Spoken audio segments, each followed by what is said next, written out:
Hello and greetings to all. I come to you today with a video that is a continuation of one that I completed last week, which is titled Get Over It, the Erasure of Indigeneity and Indian Removal Acts. Now, I do use the word erasure a lot, so I do want to give you some more information as to the definition that I'm utilizing. The more common definition of erasure is the removal of writing, recorded material, or data. However, the one that I myself am utilizing is the removal of all traces of something, obliteration. In the previous video, I did discuss the connection between Indian removal acts as well as the erasure of indigeneity. So I do want to give more information as to the two of them so that we can see how they tie in together.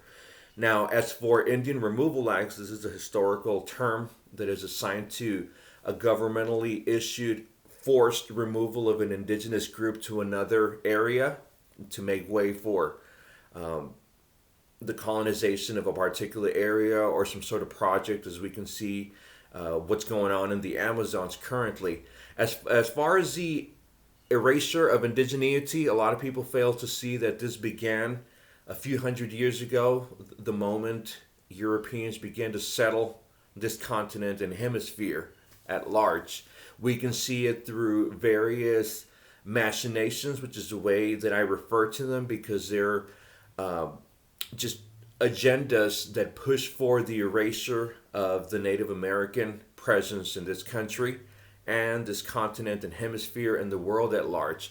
Because if people no longer see themselves as Native American, Indigenous, Aboriginal, whatnot, First Nations, then at that point it's easier to dominate them, rename them, and move them to wherever it pleases you.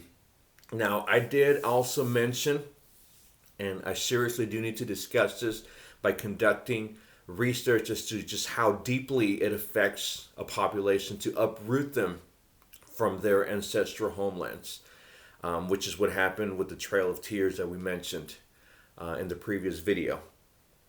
Now, there is also something in U.S. history, and a lot of this is historical. It's not just a conspiracy theory or something that some people pulled up and are promoting. This is historical. Look up Kill the Indian, Save the Man, and that is yet another agenda of erasure in which Native American men, and I do discuss this in detail in my book, Reconstructing a Brown Identity, in which Europeans sought to make the Native Americans into, I say, lesser versions of themselves by dressing them in European attire. One of the most abominable measures that they took is to cut off the hair of Native American men.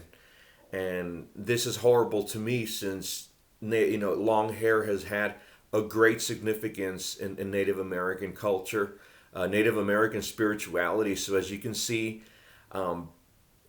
conducting these measures of cutting the hair, removing traditional attire to dress them in European clothes was a maiming effect on indigenous Americans.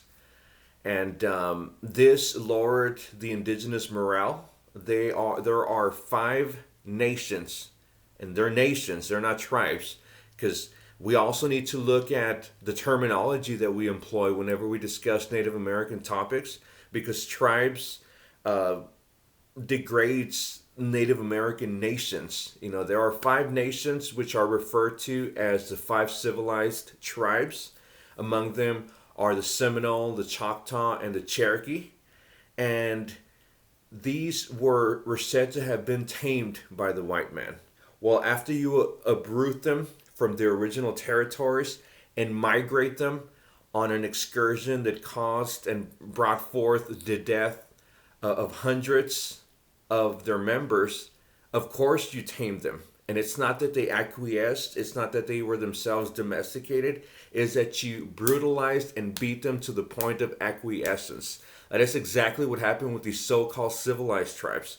You don't call them the subjugated tribes, you don't call them the decimated populations, you call them the civilized tribes to dehumanize the rest of the indigenous nations who had not succumbed and submit to wide expansion. So you were using the word civilized to kind of restore a humanity that in reality they were robbed of. A humanity that was their own and has been their own for a time immemorial, So you don't civilize a person by forcing them to dress like you, to worship and speak like you. Because these are just different renditions of civilization, and this is what European expansion in the mind frame of manifest destiny and white supremacy does not comprehend.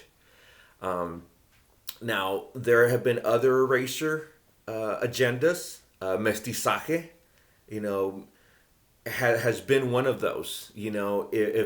If a Native American or indigenous woman is raped and she produces offspring that is composite of both European and indigenous ancestry, at this point it is more likely that this offspring will choose his or her white side to forever leave that indigenous aspect of his or her dichotomy in the distant past.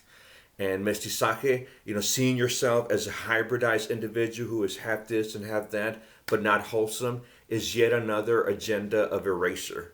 After this is just a short video. I did get a little bit out of hand, emotional, if you may, because the more you learn about this, the more emotional and the more compelled you get.